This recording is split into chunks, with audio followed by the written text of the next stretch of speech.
An Australian historian has uncovered hidden documents which reveal that more than 600 African American troops turned their guns on their white officers during a siege at a base in North Queensland in 1942. Ray Holyoak from James Cook University first began researching why the US President Lyndon B. Johnson visited Townsville for 3 days back in 1942.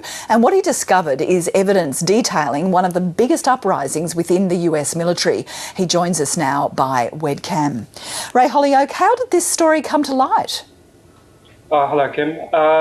This story I wasn't actually looking for this particular event. I was doing a job for Queensland Public Works as a consultant for World War II sites in Townsville, and I was very interested to see why LBJ, Lyndon Johnson, had been in Townsville in 1942 when he was just a congressman.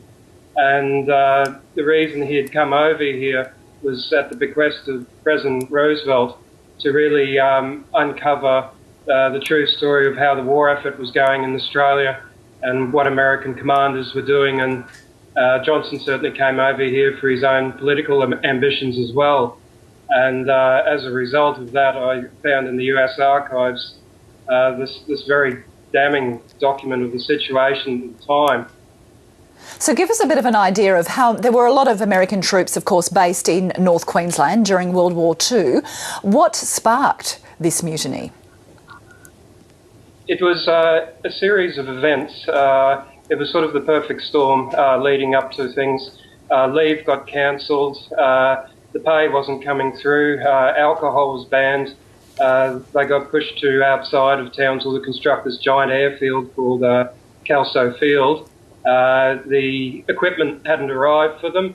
It was hot, and there was a change in command where two very sympathetic white US officers who were in charge of them were transferred to New Guinea, and two less sympathetic white US officers became in command. And it was just a bad series of events, but including the racial policies in Australia and the US at the time. It was a bit of a powder keg. So if these African-American troops opened fire on their white officers, obviously very embarrassing for the US military at a time, I think, when there was still segregation in American military ranks? That's correct. So how did it manage to get suppressed? You would have thought a story like that would get out. I think at the time it was these men, these African-Americans who had arrived in Townsville, were vital to the war effort. Even though at the time they weren't allowed to fight, they were the ones constructing the airfields, driving the trucks, stocking the warehouses. That kind of labour was sorely needed.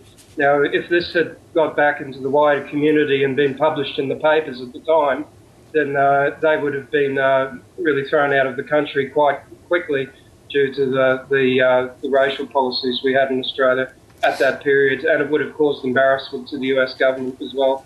Are there any other records in perhaps at the Australian War Memorial, I'm thinking, for example, anything else backing up what actually was happening there at the time?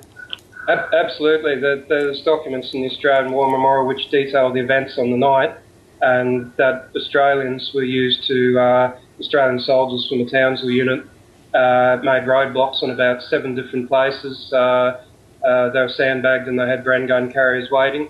But the mutineers never got that far. Some of them broke into 2 separate groups, and there was still about 100 missing at roll call the next morning.